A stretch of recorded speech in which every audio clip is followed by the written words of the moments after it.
John 6:66. Ex hoc multi discipulorum eius abierunt retro, et iam non cum illo ambulabant.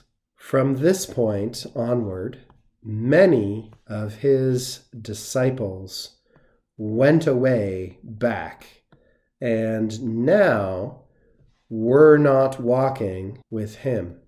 After Jesus introduces this hard teaching and spends some time explaining it to those who are walking with him and following him, we hear about the subsequent result.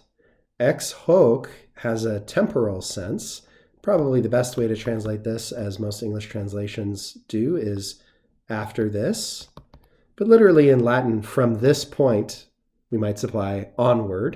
And this is mirroring the Greek text, ek tutu, multi discipulorum eius, many of his disciples. Here we've simply got a partitive genitive with discipulorum. And what is it that they do? Abierunt retro.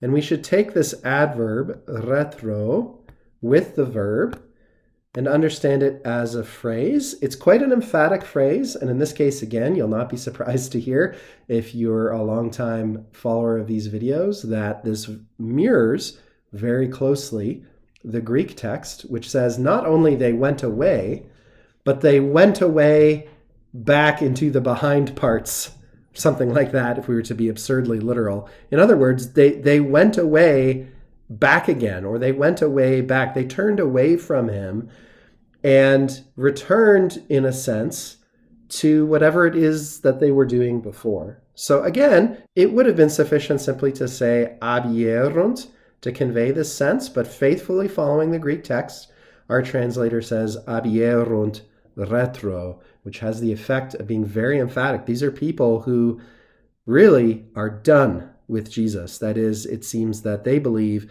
they have gotten from him what they can, and so they're no longer following him. Not just in the literal sense, although that's reflected at the end of the verse here.